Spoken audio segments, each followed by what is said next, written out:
Hello and welcome all to today's class. In today's class, we will discuss about the French Revolution and the idea of the nation. एक nation वाला idea के कैसे आया France में उसके बारे में हम डिस्कस करेंगे। तो जब हम फ्रेंच रिवॉल्यूशन के बारे में बात कर रहे हैं तो आपको थोड़ा फ्लैशबैक में जाना पड़ेगा आपके क्लास 9th के हिस्ट्री के first chapter that is French revolution में। थोड़ा रिकेप में चले जाते हैं। आपको याद होगा फ्रेंच सोसाइटी के बारे में, जिसके बारे में हम क्लास 9th में ऑलरेडी पढ़ चुके हैं कि वहाँ का सिनेरियो कैसा था, वहाँ किस तरह स्टेट में लोग बटे हुए थे, first state, second state and third state. किस तरह से फर्स्ट एंड सेकंड स्टेट वालों को टैक्स नहीं भरना पड़ता था, सिर्फ और सिर्फ थर्ड स्टेट वालों को टैक्स भरना पड़ता था। फिर किस तरह से वहाँ पे टैक्स बढ़ाने की बात आई एंड थर्ड स्टेट वाले उसको अपोज किए। फिर किस तरह से नेशनल असेंबली फॉर्म हुआ, फिर किस तरह से कॉन्स्टिट्यूशनल मोनार्की फॉर्म हुआ, फिर किस तरह से जैकोबियन क्लब का राइजिंग हुआ, नेपोलियन बोनापार्ट का राइजिंग हुआ। ये सब के बारे में हम ऑलरेडी क्लास 9th में पढ़ चुके हैं। तो आई एक्सपेक्ट कि आपको यहाँ पे समझने में उतना ज़्यादा तकलीफ नहीं होगा। तो थोड़ा फिर भी डिस्कस कर लेते हैं।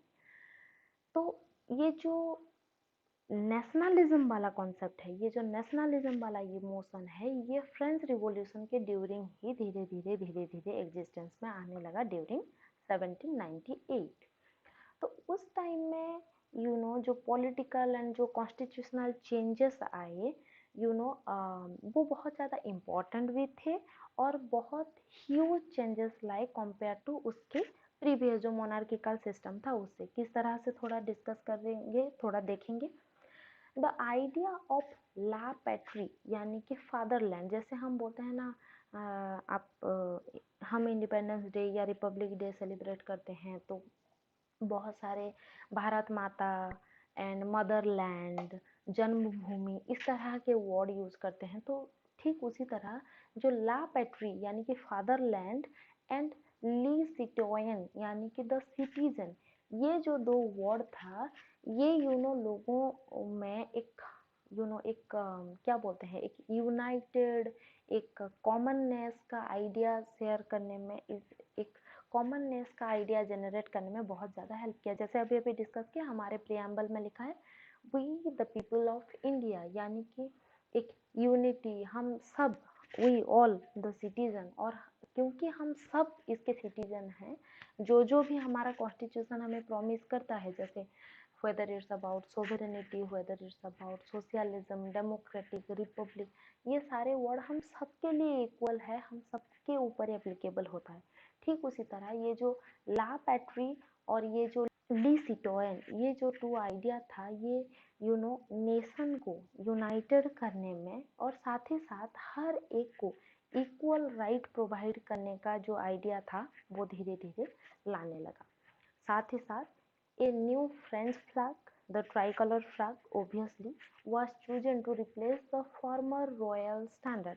जो पहले एक रॉयल फ्लैग था, उसको एक नया फ्लैग जो कि फ्रांस का नेशनल फ्लैग बना बाद में, एक ट्राइकलर फ्रेंच फ्लैग से जो प्री एग्जिस्टिंग रॉयल फ्लैग था उसको रिप्लेस कर दिया गया।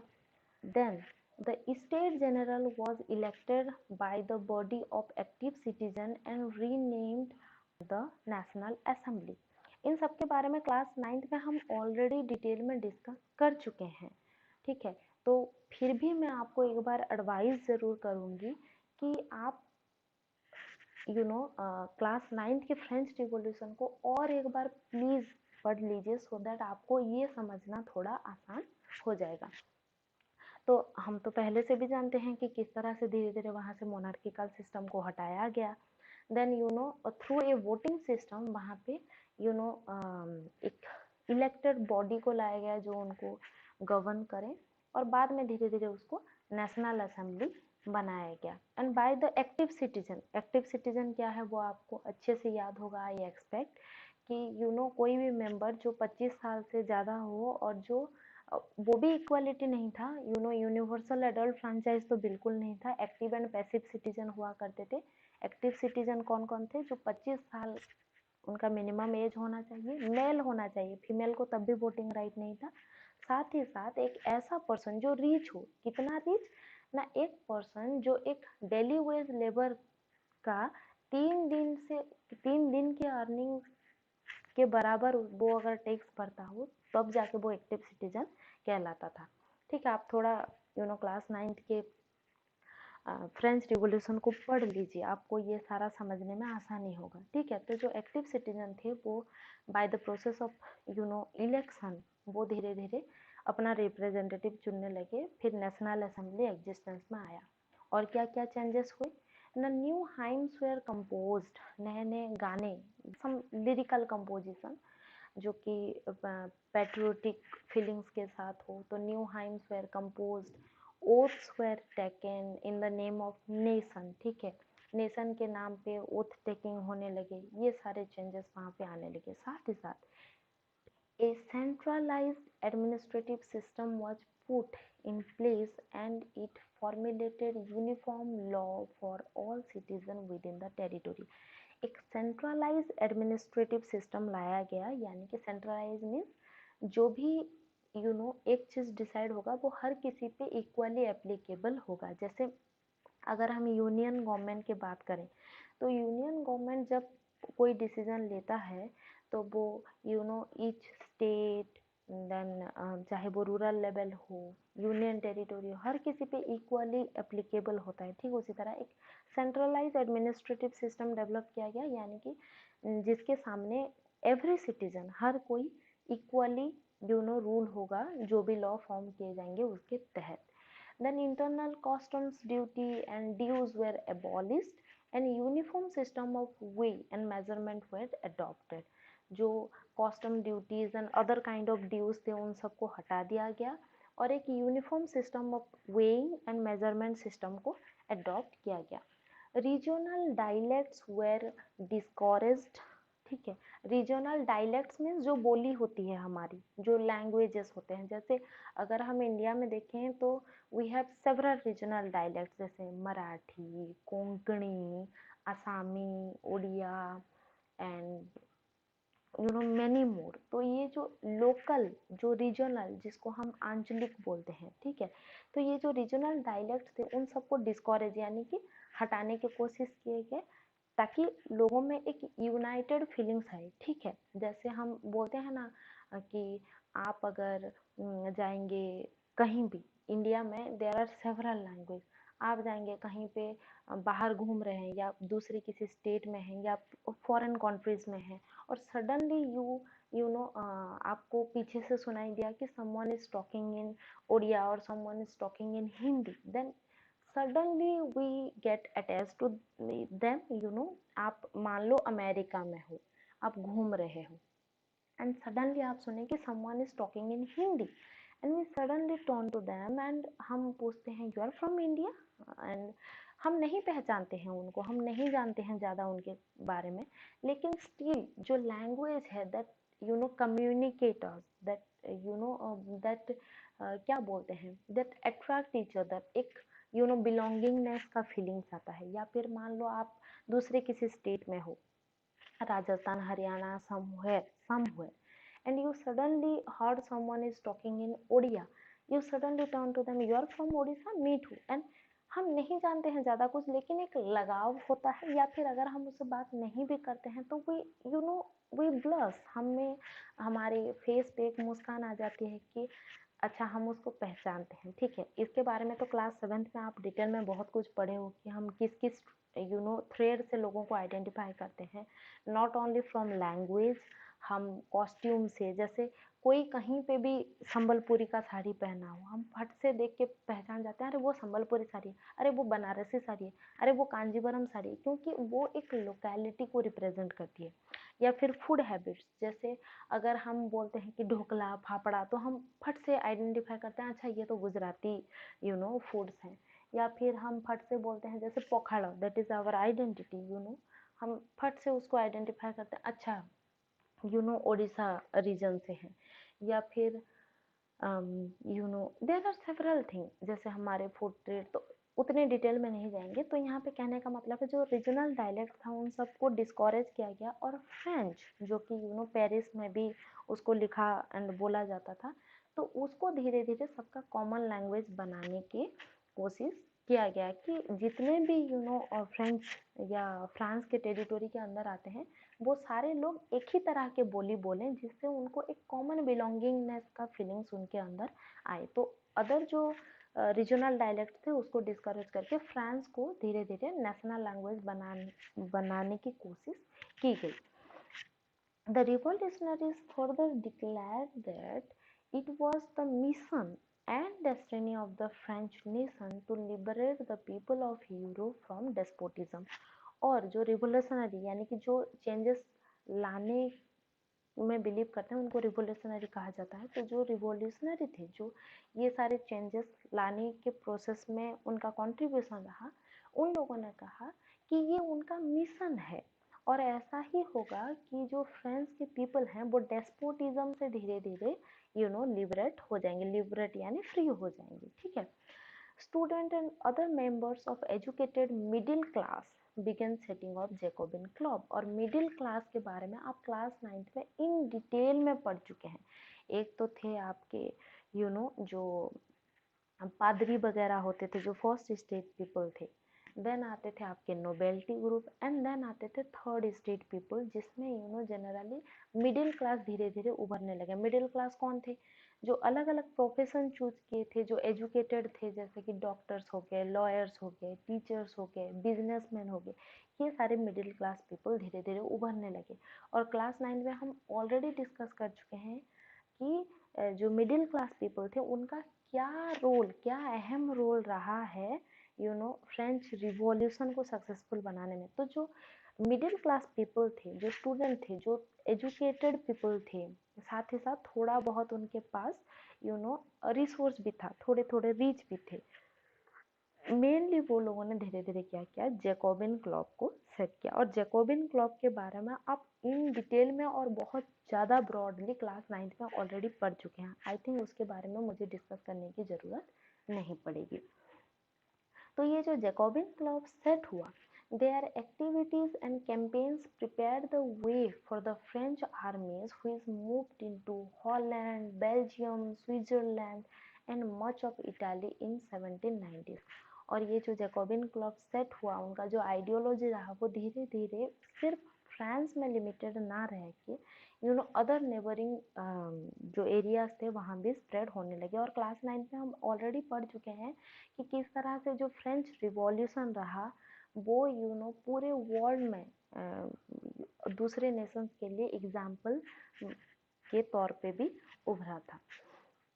The French armies began to carry the idea of nationalism abroad। और जो फ्रेंच आर्मीज थे वो जो नेशनलिज्म वाला आइडिया था उसको दूसरे एरिया में भी, या जो फ्रांस के टेरिटोरी के बाहर वाले एरिया में भी उसको धीरे धीरे उस आइडिया को स्प्रेड करने लगे।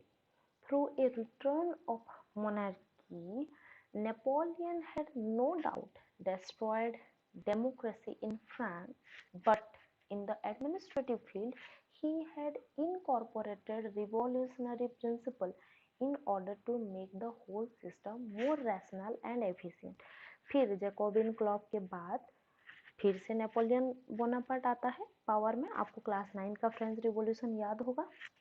तो जब नेपोलियन बोनापार्ट आता है तो वो फिर से मोनार्किकल सिस्टम को लागू करने की कोशिश करता है। तो यहाँ पे कोई डाउट नहीं है कि जो डेमोक्रेसी का आइडिया था जो धीरे धीरे सेटअप हो चुका था, अब वो फिर से मोनार्किकल सिस्टम में आ गया। ये सच है, डेमोक्रेसी डिस्ट्रॉय हो गया, लेकिन नेपोलियन बोनापार्ट ने बहुत सारे अच्छे चेंजेस भी लाए, जैसे कि एक द सिविल कोड ऑफ 1804, जिसको हम यूजुअली नेपोलियनिक कोड भी बोलते हैं। तो देखेंगे नेपोलियन ने क्या क्या चेंजेस लाई या क्या क्या चीजें लागू की, क्या क्या चीज नहीं की।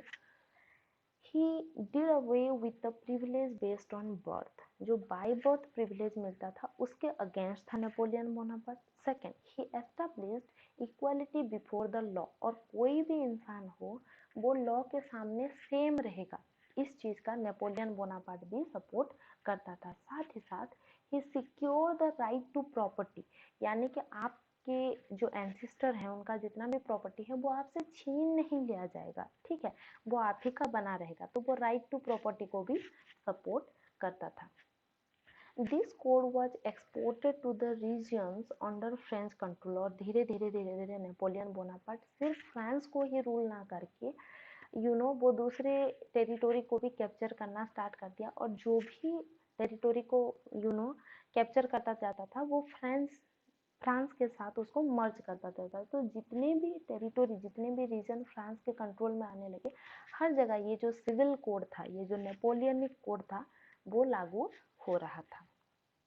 In the Dutch Republic, Switzerland, Italy and Germany, Napoleon simplified administrative division, abolished the feudal system, and freed peasants from serfdom and manorial dues. और जो डच रिपब्लिक हो गया, स्विट्जरलैंड हो गया, इटाली हो गया, जर्मनी हो गया, ये सारे जगह पे नेपोलियन क्या क्या जो उसका जो एडमिनिस्ट्रेटिव डिवीजन था उसको और ज़्यादा सिंप्लीफाई कर दिया। कैसे ना, जो फ्यूडल सिस्टम था या जो पीजेंट को जो टैक्सेस, जो ड्यूज भरने पड़ते थे, उन सबको माफ कर दिया। In the towns to guild restriction were removed. और हम पहले, अगर आपको क्लास 9 के फ्रेंच, इसीलिए मैं बार बार आपको फिर से कहना चाहूँगी, आप एक बार क्लास 9 के फ्रेंच रिवॉल्यूशन को डिटेल में पढ़ लीजिए, क्योंकि उसके अगर कॉन्सेप्ट आप क्लियर रहेंगे तो आपको ये सारी चीज़ें समझने में और ज़्यादा आसानी होगी। ठीक है, तो उस टाइम क्लास 9 के जो आपके फ्रेंच रिवॉल्यूशन है उसमें हम पढ़े भी थे कि बहुत टाइम में फ्रीडम ऑफ स्पीच को हमेशा सप्रेस करने की कोशिश किए जाते हैं, जैसे गिल्ड फॉर्म करना, एसोसिएशन फॉर्म करना, उस पर रोक लगाया गया। जैकोबिन के टाइम में भी हो रहा था, आप थोड़ा पढ़ना उसको।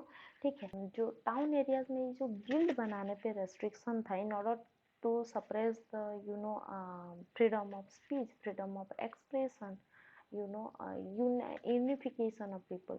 तो ये जो गिल्ड पे रेस्ट्रिक्शन था उसको उसने हटा दिया, यानी कि कोई भी अब अपना गिल्ड बना सकता है।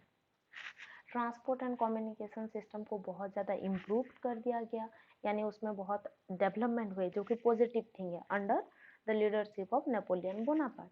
ठीक है, peasant, artisans, worker, new businessman, ये सबको एक नया काइंड ऑफ फ्रीडम एंजॉय करने की मौके मिले, जैसे गिल्ड फॉर्मेशन करना, अदर सिस्टम डेवलप होना, जिससे आपको और ज़्यादा बेनिफिट्स मिलते हैं। तो इस तरह से बहुत सारे लोगों को मुनाफा भी पहुंचे।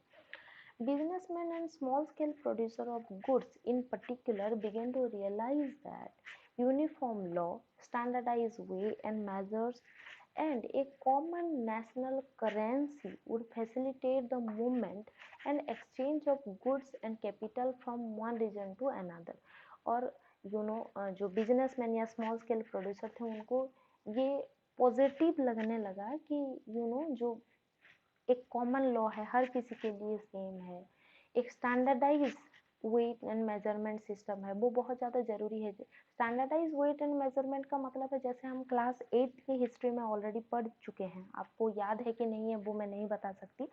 जैसे जब ट्राइबल पीपल के साथ लोग एक्सचेंज करते थे, या फिर सिंपली आप बाटर सिस्टम के बारे में आप पढ़े होंगे, जानते होंगे, जहाँ पे क्या किया जाता है ना, गुड्स के एक्सचेंज में गुड्स होता है तो वहाँ पे एक स्टैंडर्डाइज मेजरमेंट नहीं फॉलो होता है। फॉर एग्जांपल वहाँ पे आपके जो चीज़ें चाहिए वो मैं कमोडिटी के थ्रू ही उसको एक्सचेंज करूँगी। मान लो आपको चप्पल चाहिए, और मान लो मेरे पास चप्पल है, और मुझे बदले में ले लेते हैं काजू चाहिए।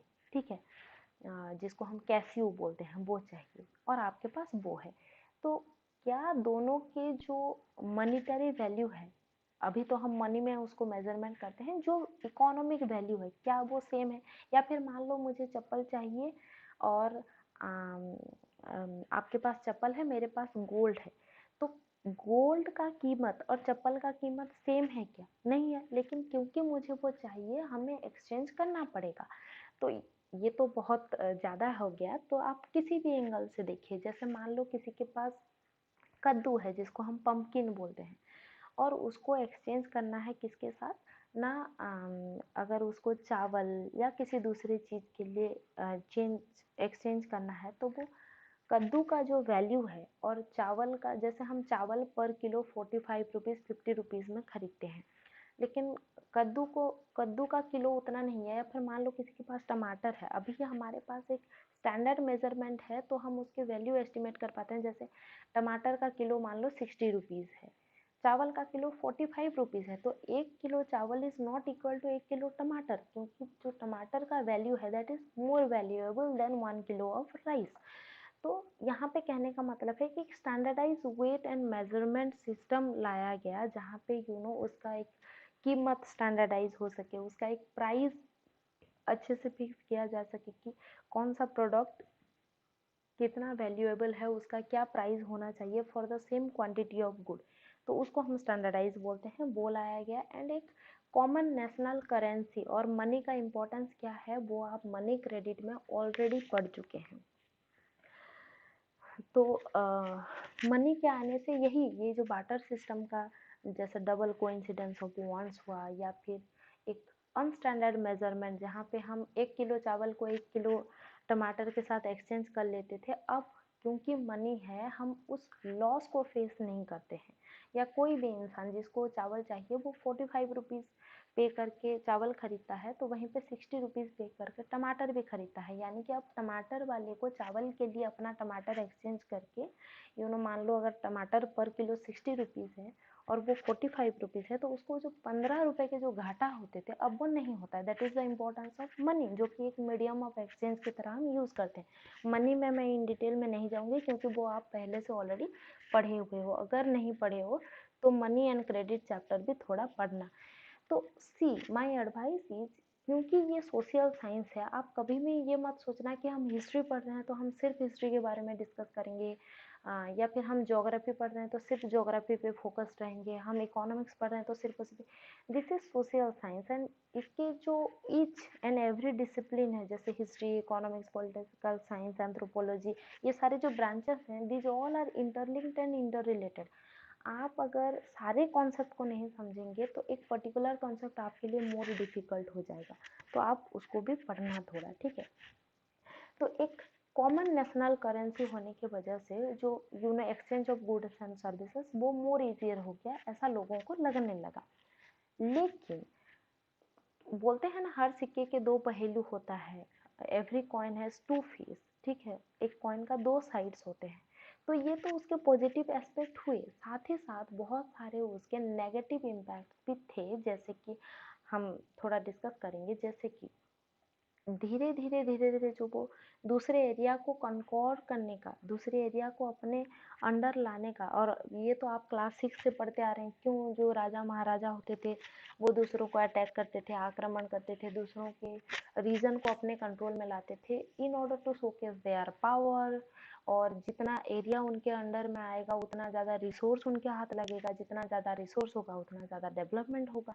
तो ठीक उसी तरह और ज़्यादा से ज़्यादा एरिया को रूल करने का उसका जो चाह था, ठीक है, वो कहीं ना कहीं थोड़ा गड़बड़ी पैदा करने लगा। जैसे कि इनिशियली हॉलैंड, स्विट्जरलैंड, ब्रुसेल, मेंस, मिलान, वर्सो, ये सारे जो एरिया थे, इनिशियली वो लोग जो फ्रांस के आर्मीज थे उन लोगों को वेलकम करते थे या फिर एक्सेप्ट करते थे as harbinger of liberty. Harbinger means जो गुड न्यूज लाता है, जिसको हम देवदूत बोलते हैं, ठीक है। देवदूत यानी भगवान के दूत होते हैं जो पॉजिटिव न्यूज लाते हैं, उसको हम हार्बिंजर बोलते हैं, ठीक है। सो इनिशियली ये जो नियर बाय एरियाज थे वो लोग फ्रांस आर्मी को किस किस फॉर्म में देखते थे ना, they visualise French army as harbinger of liberty, यानी कि फ्रीडम, लिबर्टी को लाने का जो पॉजिटिव वाहक होते हैं, उस नजरिए से देखते थे। But the initial enthusiasm soon turned to hostile। लेकिन ये जो पॉजिटिवली फ्रेंच आर्मी को लेने का नजरिया था वो धीरे धीरे धीरे धीरे कम होने लगा, ठीक है। क्यों? क्योंकि जो एडमिनिस्ट्रेटिव अरेंजमेंट था और जो पॉलिटिकल फ्रीडम था वो कहीं ना कहीं तालमेल नहीं बिठा पा रहे थे। क्यों नहीं बिठा पा रहे थे? ये जो अच्छा ट्रांसपोर्टेशन सिस्टम बन गया, अच्छा कम्युनिकेशन सिस्टम बन गया, ये सारे जो पॉजिटिव डेवलपमेंट के लिए, वो कहाँ से ये सारा डेवलपमेंट करेगा? Obviously from the tax of people. Even in modern day हम लोगों से गवर्नमेंट टैक्स लेता है। वो क्यों लेता है? For the development of public facilities, जैसे रोडवेज बनते हैं, एजुकेशनल इंस्टीट्यूशंस बनते हैं, हेल्थ इंस्टीट्यूशन बनते हैं। ये सारे पब्लिक के पैसों से ही ये सारे डेवलपमेंट होते हैं। और ये टैक्सेशन सिस्टम कोई आज का कॉन्सेप्ट नहीं है।